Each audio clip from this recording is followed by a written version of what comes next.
दोस्तों, एक 10 साल का लड़का एक शाम को सोचकर अपने घर से फटे पुराने कपड़ों में निकल जाता है। उसके बाद वह 15 साल बाद जब वह 25 साल का हो जाता है तो दोबारा से अपने घर आता है। उसने बहुत ही अच्छे सूट बूट पहने हुए थे। उसके साथ कई गाड़ियां थीं और काफी सारे लोग थे। अब जैसे ही उसके घर वाले उसे देखते हैं तो उसे पहचान नहीं पाते हैं, और फिर उसके बाद जब उन्हें बताता है तो उसके बाद फूट फूट कर रोने लगते हैं और उसे अपने गले से लगा लेते हैं। आखिर क्या कहानी थी इस 10 साल के बच्चे की? क्यों यह घर से निकल कर गया था? और इन 15 साल के बीच में उसके साथ ऐसा क्या हुआ जो उसकी जिंदगी इतनी बदल गई? पूरी कहानी के बारे में जानने के लिए वीडियो को अंत तक जरूर देखें। दोस्तों, यह कहानी है राजस्थान के एक गांव की। वहां पर एक रंजीत नाम का लड़का रहा करता है जिसकी उम्र फिलहाल 10 साल है।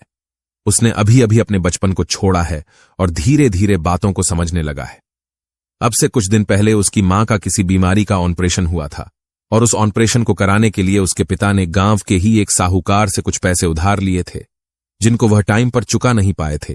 तो उनके पिता के पास वह साहूकार आता है और वहां पर उन्हें फटकार लगाता है, और उनकी जो छोटी सी जमीन थी जिस पर वह खेती बाड़ी करके अपना भरण पोषण किया करते थे, उसको हथिया लेता है और कहता है कि जब तक तुम मेरे पैसे नहीं चुका दो उतने दिनों तक इस जमीन की तरफ आंख उठाकर भी मत देखना। इसके बाद शाम होती है। शाम के समय पूरा परिवार अपने घर के अंदर था। उस लड़के रंजीत का एक छोटा भाई था, उसे एक छोटी बहन थी, और उसके मां बाप यह लोग उसे घर के अंदर रहा करते थे। अब रंजीत अपने मां बाप की बातें सुन रहा था। वह दोनों एक दूसरे से बातें कर रहे थे कि अब क्या होगा। हमारे पास जो जमीन थी उस जमीन को भी साहूकार ने हथिया लिया है। इस बात को सुनकर वह लड़का गहरी सोच विचार में पड़ जाता है। तभी जब घर वाले सो जाते हैं तो वह अपने घर से निकलता है, फटे पुराने कपड़ों में, और निकलते हुए सीधा रेलवे स्टेशन पहुंच जाता है। वहां जाने के बाद ट्रेन में बैठ जाता है, और ट्रेन में घूमते घूमते धीरे धीरे वह गुजरात के सूरत में पहुंच जाता है। अब वह वहां आ तो गया था। उसकी उम्र काफी ज्यादा कम थी, ना ही उसके जेब में पैसे थे और ना ही उसके खाने पीने का कोई इंतजाम उसके पास था। अब गुजरात के सूरत में जैसे ही पहुंचा था तो उसने शहर पहली बार देखा था, और शहर को देखने के बाद वह बड़ा ही परेशान हो जाता है, क्योंकि इतने सारे लोग और इतनी सारी भीड़ उसने पहली बार देखी थी। अब ऐसे ही एक ट्रक ड्राइवर के पास जाता है। जो ट्रक ड्राइवर अपने ट्रक को खड़ा करके वहीं बाहर दुकान पर कुछ सामान ले रहा था, तो उसके पास जाकर कहता है कि अंकल मुझे काम चाहिए। उसके बाद वह ट्रक ड्राइवर पहले तो उससे मना कर देता है, कहता है कि मेरे पास तुम्हारे लिए कोई काम नहीं है। लेकिन फिर वह उसके बाद कहता है कि मुझे अपने ट्रक में ही रख लो और थोड़ा बहुत मुझे खाने पीने के लिए दे देना, और उसी से मैं तुम्हारा काम कर दिया करूंगा।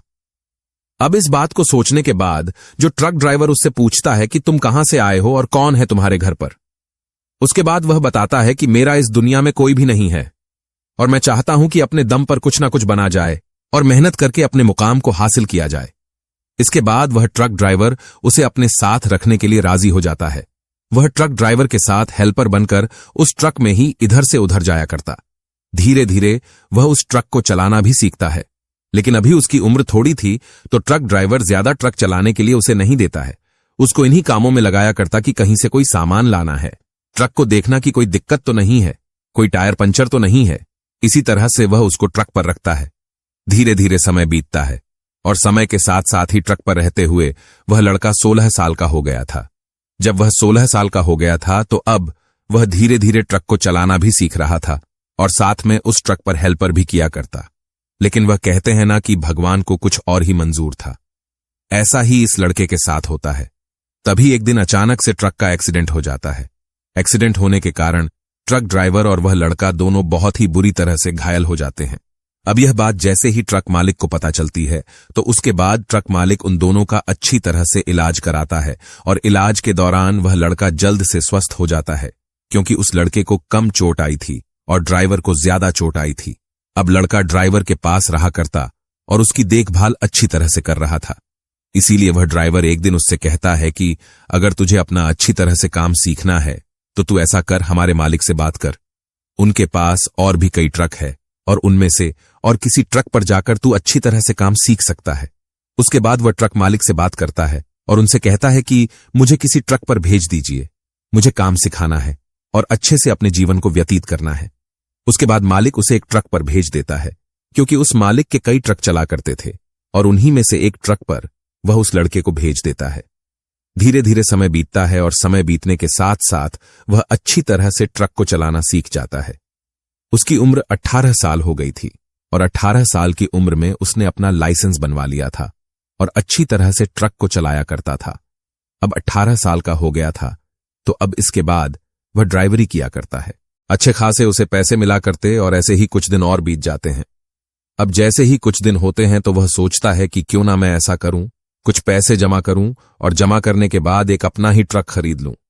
उसके बाद वह लड़का कुछ पैसे जमा करता है और उन पैसों को अपने ट्रक ड्राइवर साथी को ही दे देता है। धीरे धीरे उसके पास 4,05,000 रुपये इकट्ठा हो गए थे। वह मेहनत किया करता था, उन पैसों को उस ड्राइवर को दे दिया करता और तभी एक दिन उसे पता चलता है कि जिस ड्राइवर को पैसे दिया करता था वह अपना घर बार छोड़कर वहां से भाग गया है। अब इस बात को सुनकर उसे बड़ा ही बुरा लगता है, उसे बहुत झटका सा लगता है।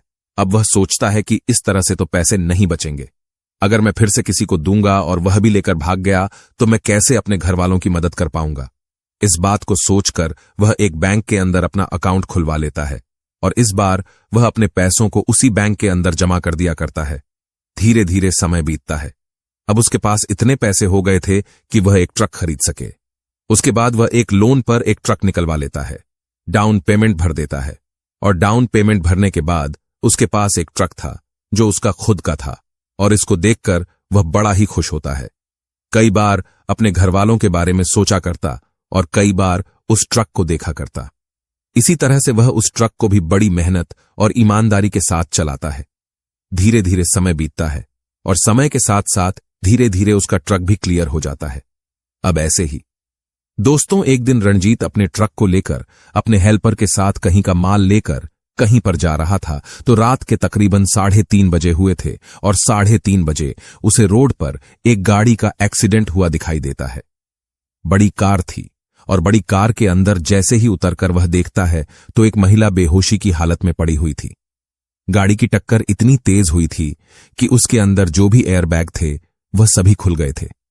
अब उसके बाद में जैसे ही उस महिला को चेक करता है तो उसे पता चलता है कि यह महिला बेहोशी की हालत में है लेकिन अभी जिंदा है। तो उसके बाद वह छोटी सवारी को हाथ देता है, सोचता है कि कोई रुक जाए तो इसको हॉस्पिटल पहुंचा दिया जाएगा क्योंकि उसे माल को ले जाने में देर हो रही थी। इसके बाद कोई सवारी रुकती नहीं है तो वह ऐसा करता है कि अपने हेल्पर की मदद से उस महिला को अपने ट्रक में ही ले जाता है और ले जाकर पास में ही एक शहर पड़ता था। उसे शहर के अंदर जाकर पूछता है कि यहां पर कोई अच्छा सा हॉस्पिटल है तो उसे बताया जाता है कि हाँ, थोड़ी आगे एक अच्छा सा हॉस्पिटल है, उसमें आप जा सकते हो। उसके बाद वह ट्रक को लेकर सीधा उस हॉस्पिटल की पार्किंग में पहुंच जाता है। वहां पर जैसे ही जाता है तो उस महिला को उतारा जाता है और उतारने के बाद उसका इलाज किया जाता है। उसके बाद 2-3 घंटे तक जब तक उस महिला को होश नहीं आता है तब तक वह वहीं पर बैठा रहता है और जैसे ही उसे महिला को होश आता है तो वह उसके पास जाकर उसका हाल चाल पूछता है। वह महिला उससे पूछती है कि तुम कौन हो, तो उसके बाद वह बताता है कि आपको मैं यहां पर लेकर आया था, आपका एक्सीडेंट हो गया था, अब आप ठीक तो हो ना। वह महिला कहती है कि हां, मैं ठीक हूं। उसके बाद वहां पर डॉक्टर साहब आते हैं और डॉक्टर साहब कहते हैं कि अब आपकी तबीयत कैसी है। उस महिला से महिला बताती है कि अब मैं ठीक हूं। तो डॉक्टर साहब उन्हें बताते हैं कि अगर तुम्हें थोड़ी देर और हो जाती आने में तो तुम्हारी जान बचाना बड़ा ही मुश्किल हो जाता, क्योंकि तुम्हें बहुत साड़ी चोट लगी हुई थी और उन चोटों की वजह से तुम्हारा बहुत सारा ब्लड बह चुका था। अगर ज्यादा देर होती तो हम लोग आपको नहीं बचा पाते। उसके बाद जैसे ही महिला इस बात को सुनती है तो उस लड़के का बहुत बहुत धन्यवाद करती है और कहती है कि बेटा, मैं तुम्हारे लिए कुछ करना चाहती हूं, बताओ मैं तुम्हारे लिए क्या कर सकती हूं। उसके बाद वह लड़का कहता है कि मैडम, मुझे कुछ भी नहीं चाहिए, मेरे लिए यही काफी है कि आपकी तबीयत ठीक है और आप सही सलामत हो। ऐसा कहकर वह लड़का वहां से जाने लगता है, लेकिन वह मैडम उसे रोकते हुए कहती है कि बेटा, 1 मिनट मुझे अपना नंबर दो और मेरा नंबर भी तुम ले लो, कभी ना कभी तुम हमारे घर पर खाने पर जरूर आना। उसके बाद वह ट्रक ड्राइवर उसका नंबर ले लेता है। वह मैडम मुंबई की रहने वाली थी और उसकी कई कंपनियां थी और बहुत ही पैसे वाले लोग थे। दोस्तों, उसे मैडम की एक लड़की थी और एक लड़का था और उनके पति की बीमारी के चलते मौत हो चुकी थी। अब इसके बाद रंजीत वहां से ट्रक को लेकर अपनी मंजिल की तरफ चल देता है और अपने ट्रक को चलाने में व्यस्त हो जाता है। धीरे धीरे कुछ समय बीतता है। इधर उसे महिला का फोन एक दिन रंजीत पर जाता है और वह कहती है कि आप आए नहीं, हमारे घर पर आपका जब भी यहां पर चक्कर लगे तो आप यहां पर आ जाना। उसके बाद रंजीत कहता है कि ठीक है मैडम, कल शाम को मेरा चक्कर लगेगा और कल शाम को मैं आपसे मिलने के लिए आपके घर जरूर आऊंगा। धीरे धीरे शाम हो जाती है और शाम तक रंजीत मुंबई पहुंच चुका था। किसी सामान को लेकर और सामान से गाड़ी को अनलोड करवाने के लिए लगा देता है और वहां से अपने हेल्पर को ट्रक पर छोड़कर वह सीधा उसे महिला के पास पहुंच जाता है। फोन पर बातें करते हुए वह उसके घर पहुंच गया था और वहां जाने के बाद वह महिला उसका बहुत ही अच्छी तरह से स्वागत करती है।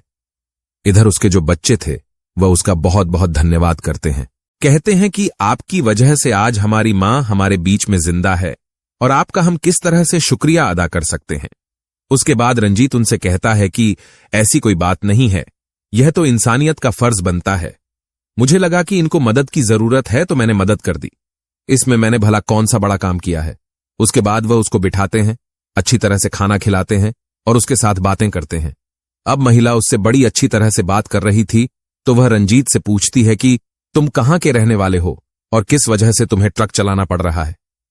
उसके बाद रंजीत उस महिला को अपनी पूरी कहानी बताता है और जैसे ही महिला पूरी कहानी सुनती है उसके बारे में ही वह गांव से बचपन में ही निकल आया था। उसके बाद उसका एक्सीडेंट हो गया था और वह उसके बाद इस ट्रक को चलाने लगा है। अब उसके दिन अच्छी तरह से बीत रहे हैं तो उस महिला को लगता है कि मुझे भी कुछ ना कुछ इसके लिए करना चाहिए। उसके बाद वह महिला कहती है कि बेटा, आज से तुम भी मेरे दूसरे बेटे हो और तुम्हें मेरे बेटा बनकर ही रहना है। रंजीत कहता है कि मैडम इसकी कोई जरूरत नहीं है, तो उसके बाद वह महिला कहती है कि मैडम कहना बंद करो, तुम मुझे मां जी कह सकते हो। उसके बाद रंजीत कहता है कि मां जी इस चीज की कोई जरूरत नहीं है, मेरा टाइम अच्छे से बीत रहा है और मैंने अपने ट्रक को भी क्लियर कर लिया है। इसके बाद दूसरा ट्रक लूंगा और धीरे धीरे जब ढेर सारे ट्रक हो जाएंगे तो उसके बाद मैं अपने गांव जाऊंगा और अपने मां बाप की मदद करूंगा। इसके बाद वह महिला कहती है कि तुम्हें इन सब चीजों की कोई जरूरत नहीं है, आज से तुम मेरे बेटे हो। मेरी कई कंपनियां हैं, मुंबई के अंदर भी है, गुजरात के अंदर भी है, सूरत के अंदर भी है, तो मैं इस ट्रक को किसी ड्राइवर को दे दो और उसके बाद मेरी इन कंपनियों को संभालने में मेरी मदद करो। इसके बदले में मैं तुम्हें अच्छी खासी रकम दे दूंगी और उसी से तुम्हारा अच्छी तरह से सारा काम हो जाएगा। उसके बाद रंजीत, जो कि चाहता तो नहीं था लेकिन उसे मजबूरन उसे मां का कहा मानना पड़ता है, तो रंजीत अपने ट्रक पर एक ड्राइवर को छोड़ता है और उससे कहता है कि अच्छी तरह से ट्रक को चलाना और ट्रक के बारे में बारीकियां उसे पता थी, तो वह फोन से ही ड्राइवर को गाइड करता रहता है। इधर उसका ट्रक चलता है और वह उस महिला की कंपनी को चलाने में उसकी बहुत ज्यादा मदद करता है। धीरे धीरे समय बीतता है और समय के साथ साथ जो महिला थी वह उसे मुंबई में ही एक घर दिलाती है। उसे घर के अंदर रंजीत आलीशान तरीके से रहा करता और उसे महिला की कंपनियों को संभाला करता। धीरे धीरे करके उसे वहां पर रहते हुए 2 साल और बीत जाते हैं और 2 साल में अब रंजीत के पास बहुत सारे रुपए पैसे इकट्ठे हो गए थे, क्योंकि उसे महिला ने उसकी सैलरी लगभग 5 लाख रखी थी। क्योंकि रंजीत को बिजनेस की नॉलेज भी थी और साथ में उसने उस महिला की जान बचाई थी और वह महिला उसको वैसे ही पैसे देना चाहती थी, लेकिन रंजीत स्वाभिमानी था, वह अपनी मेहनत करके कमाने पर विश्वास रखता था। इसी वजह से उसने उससे मना कर दिया था कि मैं आपके पैसों को इस तरह से नहीं ले सकता। अब इतने दिन होने के बाद उसके पास अच्छे खासे पैसे हो गए थे, तो एक दिन वह महिला अपनी बेटी और बेटे के साथ एक कार में वहां पर आई है और रंजीत से कहती है कि आकाश, जल्द से जल्द तैयार हो जाओ, अब हमें कहीं जाना है। उसके बाद रंजीत नए सूट बूट पहनकर तैयार हो जाता है और तैयार होने के बाद उनके साथ उस गाड़ी में बैठ जाता है। उसके बाद वह लोग रेलवे स्टेशन जाते हैं और वहां से उस महिला ने पहले ही एडवांस में एसी केबिन की टिकट बुक कर रखी थी। उसके बाद वह लोग उस केबिन में बैठकर सीधा राजस्थान पहुंचते हैं। अब जैसे ही ट्रेन राजस्थान पहुंची थी तो रंजीत को पता चल गया था कि मां जी मुझे मेरे घर पर ले जा रही है। वहां पर वह जैसे ही उस स्टेशन पर उतरता है तो उसे महिला की उसे शहर के अंदर भी जानकारी थी और उन जानकारी का फायदा उठाते हुए उसने कई गाड़ियां स्टेशन पर बुला रखी थीं।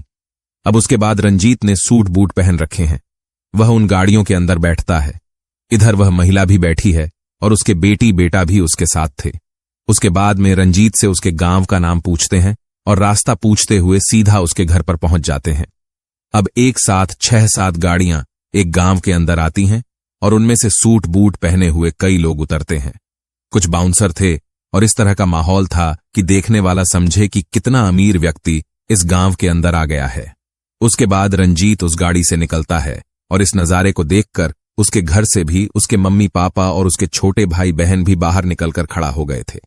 अब वह जैसे ही बाहर निकलता है तो उसके माता पिता उसे दूर से देख रहे थे और सोच रहे थे कि इतनी बड़ी गाड़ी आकर आखिर हमारे घर के दरवाजे पर क्यों रुकी है। उसके बाद रंजीत उनके पास जाता है और उनके पैर छूते हुए कहता है कि मां, मैं रंजीत हूं। अपने पिता को बताता है और जैसे ही उसके माता पिता उसके बारे में सुनते हैं तो एकदम फूट फूट कर रोने लगते हैं और उसको एकदम से गले से लगा लेते हैं। उसके बाद उसे बैठाते हैं, बैठने के बाद पानी पिलाते हैं और उससे पूछते हैं कि बेटा, तूने इस मुकाम को किस तरह से हासिल किया। उसके बाद रंजीत पूरी कहानी अपने माता पिता को सुनाता है और सुनाने के बाद कहता है कि अब तुम्हारे जो बुरे दिन थे वह खत्म हो गए हैं, अब तुम्हारे अच्छे दिन आ गए हैं। उसके बाद रंजीत अपने माता पिता से पूछता है कि मां बाबूजी, अब जब मैं चला गया था तो उसके बाद आप लोगों ने क्या क्या किया और क्या क्या हुआ था। तो उसके माता पिता उसे बताते हैं कि बेटा, जब तू चला गया था तो उसके बाद हमने पुलिस में रिपोर्ट दर्ज कराई थी और दर्ज करवाने के बाद भी हमें लग रहा था कि जिस साहूकार से हमने पैसे लिए हैं उसी ने तुझको कुछ कर दिया है। तू बिना बताए घर से चला गया था तो इस बात की हमें गहरी चिंता सता रही थी और इसी चिंता के कारण हम तुमको इधर उधर ढूंढते हुए फिर रहे थे। जैसे 3-4 साल हुए तो उसके बाद हमने तुम्हें ढूंढना बंद कर दिया था। अब इसके बाद पूरा परिवार एक दूसरे से हंसी खुशी बातें करता है।